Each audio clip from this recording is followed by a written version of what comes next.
Greetings, world, and greetings, SevenSpot. It is time. Yes, it's time for another virtual and socially distant Sevens. Today, we've got an amazing story.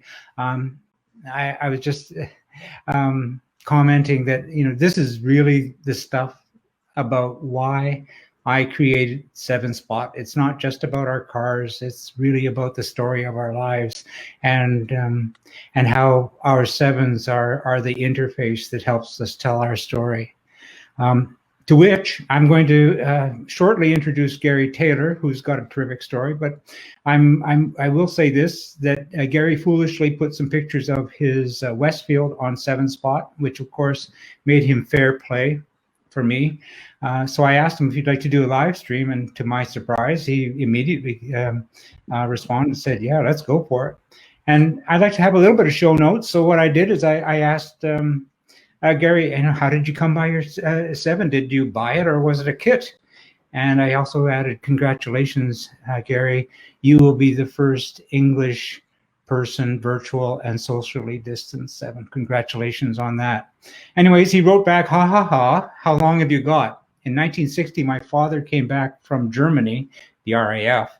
Him and my mother got settled, and a year later came home with the paperwork after paying for a Lotus 7, to which Mum announced they would need 3 seats. So because of me, Dad never got his 7.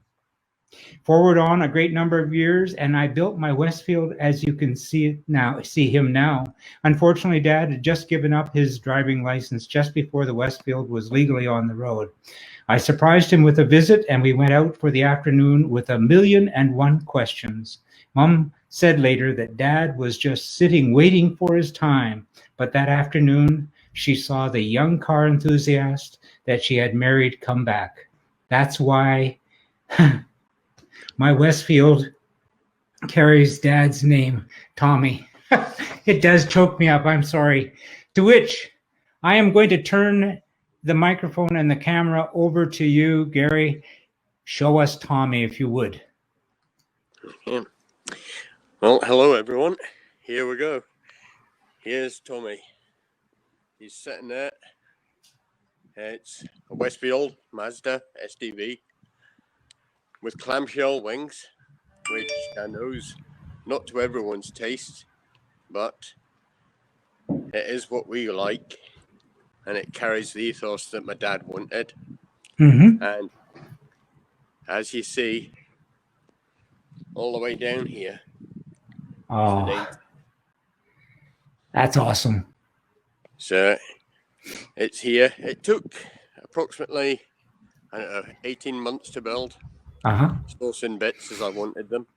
Mm-hmm. I was very particular and wanted more of a classic look, but with modern touches.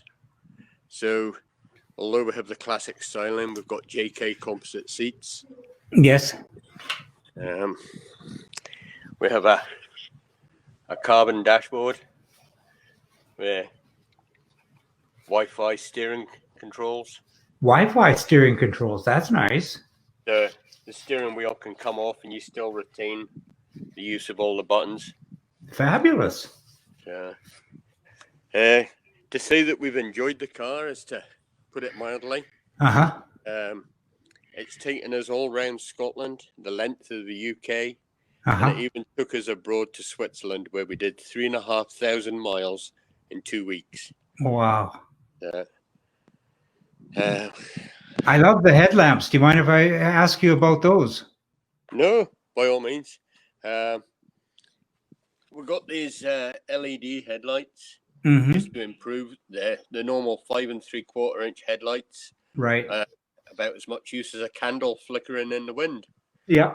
And of course, had to have a set of carbon fiber balls to go with them.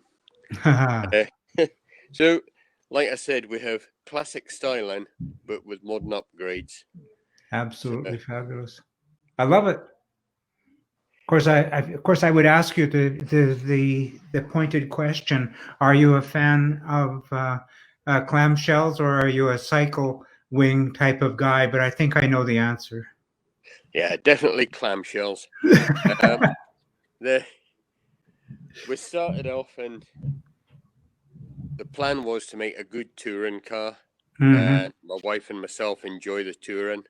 And one of the problems with Cycle Wings is that because we use it in all weathers, Mm-hmm. muddy puddles in the side of the road get thrown up, and you only need to see the dirt on the face of your loved one once before you accept. That's great. um, so yeah, I mean, it's a love story, Uh-huh.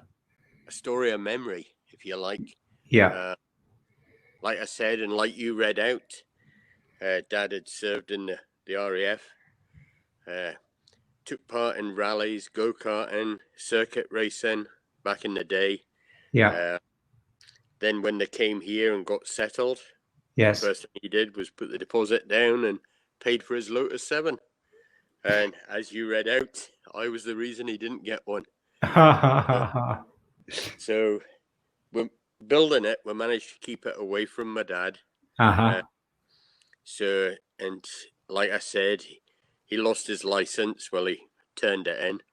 And the day was done when the car was legal, and I would normally go down on a Sunday, and I said no, I wouldn't be down that weekend, and Mum knew.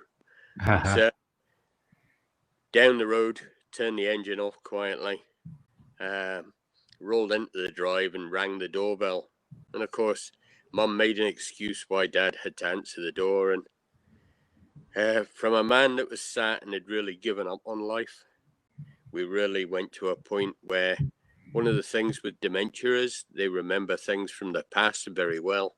And so a Lotus 7, that was right up the street to get him excited and back doing things.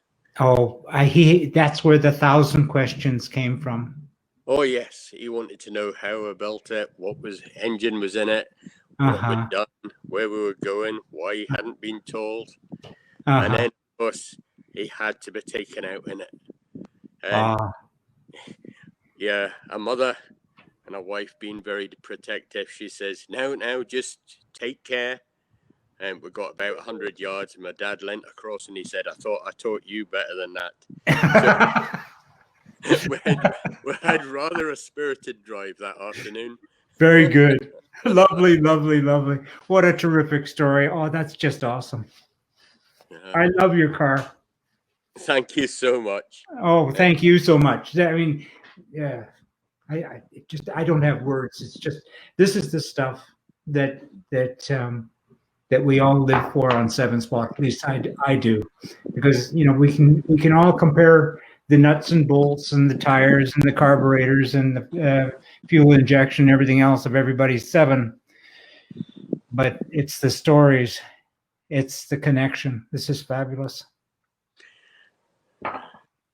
Well, thank you. It's a pleasure to be here and to share. I really don't know what else to say, but that's my story, and that's Tommy's story. Oh, that you don't have to say more. I mean, I'd like to say thank you, Gary, for doing this with us, because as I said, as soon as you sent me that note on Messenger and I read it, said I've got to include this in the show, because this is really what it's all about. And to which I am going to put us both back into the screen. And here we are, myself and Wendy, after after hearing your wonderful story. And to which, I am going to say, for all of us at SevenSpot, I'm going to say, awesome. Thank you very much for sharing. And I really look forward to more of your input that you put in on SevenSpot, because your photographs are great. And having the opportunity to share this story with everybody, it's just like, I'm so touched. Thank you so much, Gary. It's just absolutely fabulous. Well, thank you for inviting me. All right. And you've laid yourself open now.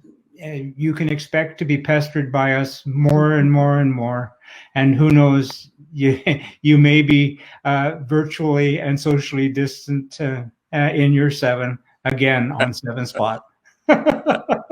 No problem, but it's a very addictive hobby, and I'm in the middle of building a second one just to keep myself busy. Now, is that the other one that I the Haynes Roadster that I saw on your YouTube channel? No, that was the first ever one that I built from nuts and bolts. That one was chunky. It had a nice sound. I'm gonna, when we're finished here on SevenSpot, I'll post your YouTube channel if that's all right with you. By all means, yes. Yeah, that's absolutely fabulous. All right, Gary, I am going to say thank you so very much again, and I'm looking forward to more of this. You have yourself a great day. Okay, you too. Thank you. All right, cheers. Cheers. Bye-bye. Bye. Bye.